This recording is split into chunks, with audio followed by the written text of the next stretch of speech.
नमस्कार जी। नमस्कार जी सर। क्या नाम है आपका? जी तारा। आप कहाँ से आए हैं? Alwar 60 foot road. संत रामपाल जी महाराज जी से आपने नाम दीक्षा कब ली? 2015 में ली थी, 10वां महीना 11 तारीख थी। संत रामपाल जी महाराज जी से नाम दीक्षा लेने से पहले आप क्या भक्ति साधना करते थे? सर देवी देवता, देवी की पूजा करते थे, शिव जी की पूजा करते थे और सारे देवी देवतान की, मतलब ज़्यादा करके सभी देवी देवतान की हम पूजा करते थे। नवरात्रे करती थी, मैं भी करती थी, मेरी बेटी भी करती थी और मतलब मेरे पूरा ही परिवार ही ज़्यादा करके ही इसी भक्ति में लगा हुआ था। जो आपने बताया कि आप देवी देवताओं की भक्ति करते थे, यह भक्ति साधना करने से आपको क्या लाभ प्राप्त हुए? सर इससे तो मेरे को कुछ भी लाभ प्राप्त नहीं हुआ कि मेरी एक लड़की थी 10वीं पास करके, वो भी मर गई। मेरा एक जेठ था, वो भी एक्सपायर हो गया, वो रेल के नीचे कट के मर गया। और लड़की मेरी बाथरूम में ऊपर की बीमारी ने घोट के मार दी और मैं देखती रही सामने बैठी बैठी। और मेरे को मालूम था कि मैं देवी के ऊपर इतना विश्वास करती थी कि जिसके ऊपर मैं मेरा सारा घर परिवार छोड़ दिया। और मैंने देखा कि मेरी बेटी के साथ में उसने पकड़ के और गला घोट दिया और मैं गेट से बाहर बैठी बैठी देखती रही। अब मेरे को मालूम ना कि ये मर गई लड़की, तो छत पे पानी की टंकी फुल भर गई। तो मेरे को पता लगा, मैंने कहा लाली गेट खोल, और मैंने कहा मोटर बंद कर, तो मोटर बंद नहीं करी। मैंने पड़ोस में ज़ोर से चीखी चिल्लाई तो मेरे सारे पड़ोसी आए भाग भाग के। वो बोला कि भाई क्या होगा? मैंने कहा पता नहीं है, तो गेट नहीं खोल रही। अब मेरे को मालूम तो था कि भाई इसको किसी ने दबाया, लेकिन अगर मैं ऐसा कुछ बोलूं तो किसी को विश्वास नहीं आएगा, तो ये कहेगा कि ये लड़की पागल हो गई।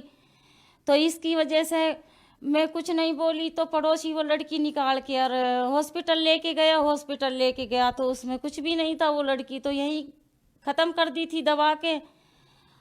अब वहाँ से लेके आया तो मैंने यहाँ पे घर पे ला के वो लड़की लिटा रखी थी। तो मैंने देखा तो एक औरत उसके साथ में, जिसको हम देवी करके मानते थे, वो उसके साथ में मेरे को चाय पीती हुई नजर आ रही थी। तो मैंने कहा कि ये कैसी देवी है जो मरी हुई के साथ में भी चाय बैठ के पी रही है?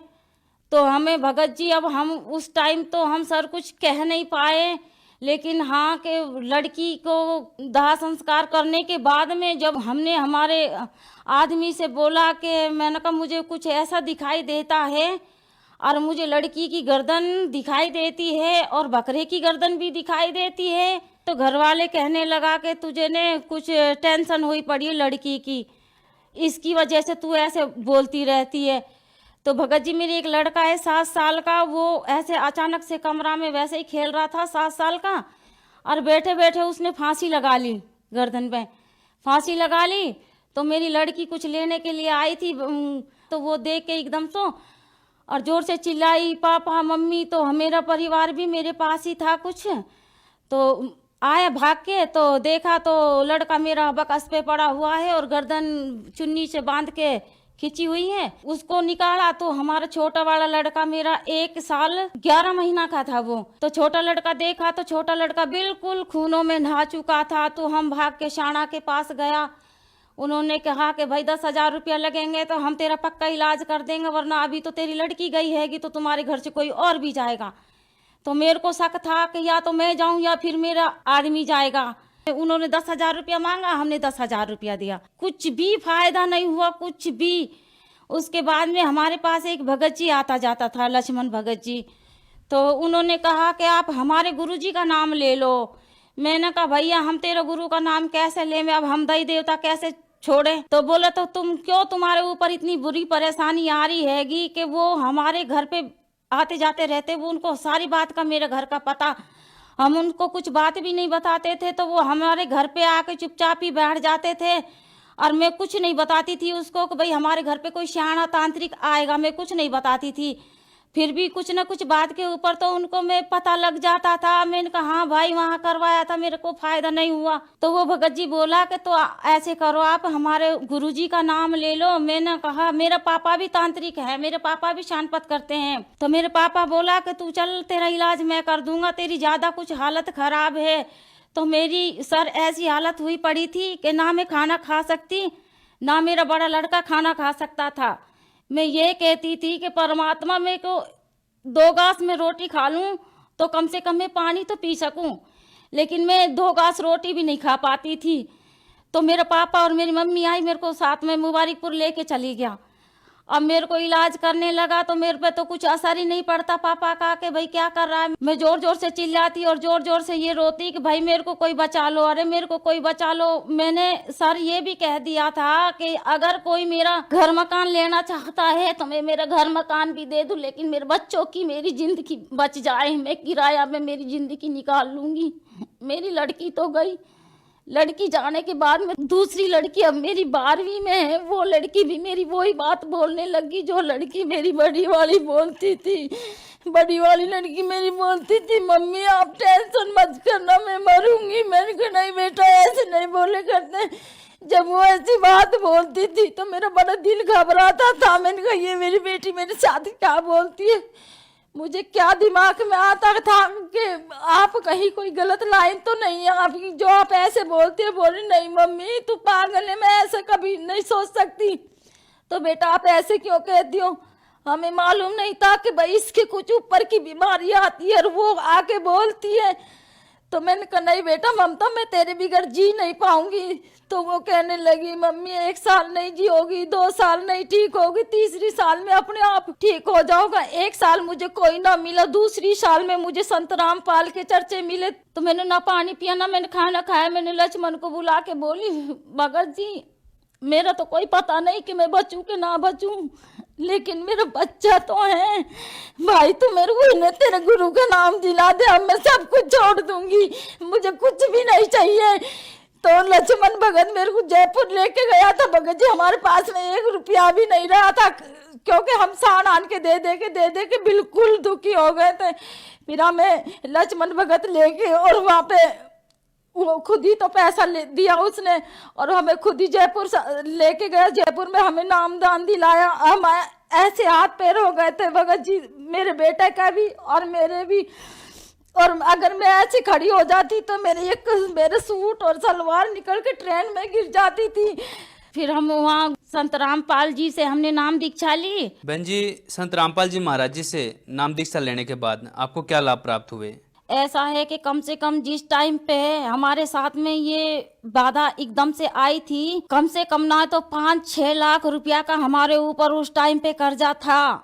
कर्जा भी हमने ऐसा है कि भाई तेरे से पैसा लेके किसी को दे दिया, उससे पैसा लेके उसको दे दिया, ऐसे करके कम से कम ना तो उस टाइम पे मेरे पास सिर पे 5-6 लाख रुपया रख रखा था। फिर हमने गुरुजी से नाम दीक्षा ली तो अब हमारे पास में किसी का कोई कर्जा भी नहीं है। और जब भी मैं गाड़ी की विचारती थी कि कोई गाड़ी ले लूं तो जब भी मेरे को एक्सीडेंट हुआ नजर आता था तो हमारे आदमी से मैं बोलती थी कि हम गाड़ी नहीं लेंगे कि हम क्योंकि तुम्हारा एक्सीडेंट हो जाएगा।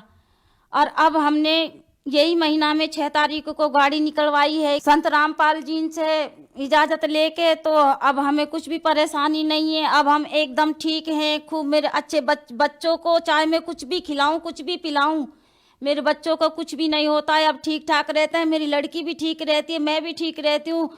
और हमारे आदमी के 3 गैठ थी पेट में और वो गैठ भी नहीं है, वो भी अब मेरा बच्चा खूब ठीक रहते हैं। कहीं पे भी दूध पियो, कहीं पे भी कुछ भी सफ़ेद चीज़ खाओ। पहले कभी मैं भी सफ़ेद चीज़ कभी कोई खा ना पाती थी, ना मेरे बच्चे को खिला पाती। अब मेरे बच्चा को चाहे कहीं पे आओ कहीं जाओ, अब हमें कोई परेशानी नहीं है। अब मेरी लड़की भी मेरी अब 12वीं में है, कोई परेशानी नहीं है। मेरी लड़की भी अब ठीक है। अगर कोई ये कहे, मेरे पीर वाला ये कहते हैं कि तूने कहाँ से नाम ले लिया, ये तूने सब कुछ छोड़ दिया, तो अगर हमारे कोई कुछ भी बोले तो भी हम ये परमात्मा को नहीं छोड़ सकते। हमें तो संत रामपाल जी हमारे परमात्मा हैं, हमें जीवन दान दे दिया तो हमारे तो ये परमात्मा है, हमारे ये भगवान है। संत रामपाल महाराज जी इनसे जब से हमने नाम दीक्षा ली हैगी, जब से हमें कोई टेंशन नहीं है। ये परमात्मा ने जो हमें ये मंत्र दिया है, जो हमें ये भक्ति बताई हैगी, हाँ सारे दुख कट जाते हैं इससे। और फिर कुछ भी बाधा नहीं आती है, ना कोई भूत प्रेत। और सबसे बड़ी जो हमें परमात्मा यही हमें इतना सुख दे रहा है तो हमारा जीवन मरण का भी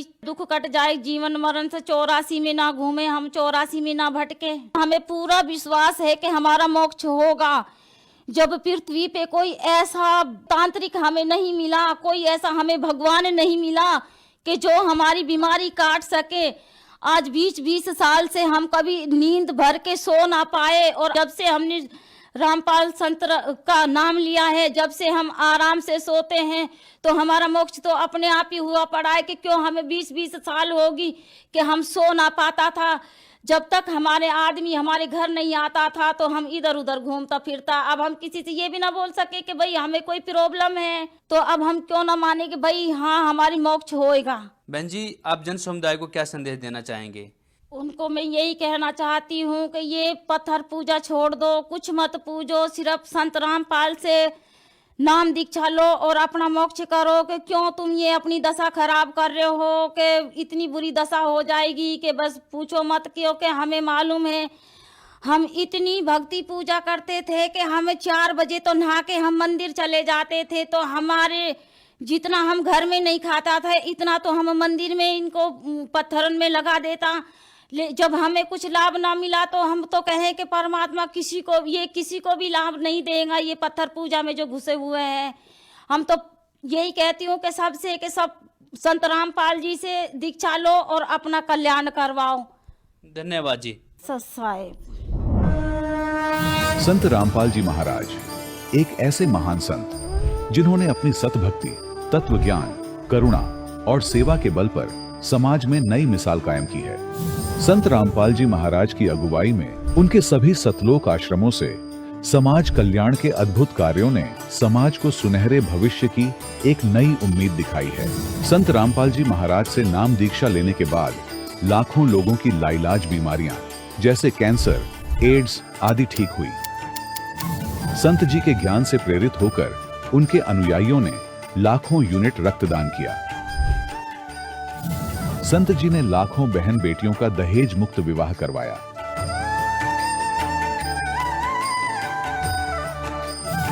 संत जी ने लाखों लोगों का नशा छुड़वाया, करोड़ों उजड़े परिवार बसे। संत जी के आश्रमों में समागम के दौरान निःशुल्क नेत्र चिकित्सा, दंत चिकित्सा प्रदान की जाती है। संत रामपाल जी महाराज द्वारा समय समय पर पर्यावरण संरक्षण के उद्देश्य से बड़े स्तर पर वृक्षारोपण किया जाता है। संत जी ने जरूरतमंदों को तत्काल राहत पहुंचाने के लिए एम्बुलेंस सेवा शुरू की।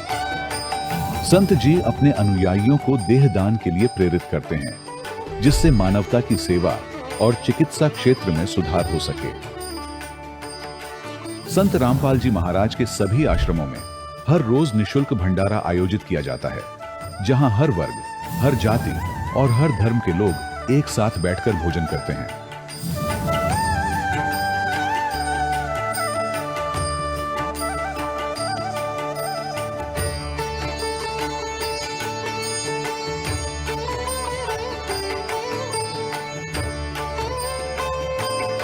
संत रामपाल जी महाराज के आश्रम में हजारों बुजुर्गों को सम्मान और प्यार के साथ जीवन जीने का अवसर मिलता है।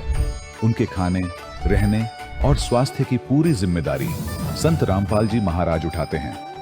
अनाथ बच्चों के लिए संत रामपाल जी महाराज के सभी आश्रम किसी वरदान से कम नहीं। यहाँ उन्हें शिक्षा, संस्कार और भविष्य के लिए बेहतर अवसर प्रदान किए जाते हैं। चाहे बाढ़ हो, भूकंप या महामारी, संत रामपाल जी महाराज और उनके अनुयायी हमेशा ही जरूरतमंदों के लिए सबसे आगे खड़े रहते हैं। कोविड महामारी के दौरान संत रामपाल जी महाराज के आश्रमों से करोड़ों लोगों के लिए भोजन, दवाइयां और जीवन रक्षक सामग्रियां उपलब्ध कराई गई। चाहे गरीब की मदद हो या किसी शोषित और पीड़ित वर्ग के हक और सम्मान की लड़ाई, संत रामपाल जी महाराज ने हमेशा ही उनकी दबी आवाज को सरकारों तक पहुंचाया है और उन्हें उचित न्याय दिलवाने में अहम भूमिका अदा की है। समाज में आध्यात्मिक और सामाजिक मूल्यों के प्रति जागरूकता लाने में संत रामपाल जी महाराज हर कदम पर मानवता के सच्चे सेवक साबित हुए हैं। संत रामपाल जी महाराज का जीवन हमें सिखाता है कि सच्ची सेवा वही है जो निस्वार्थ भाव से की जाए। आइए हम भी इस महान सेवा के कार्य में इस महान संत से जुड़ें और संत रामपाल जी महाराज से नाम दीक्षा लेकर अपने जीवन को धन्य बनाएं।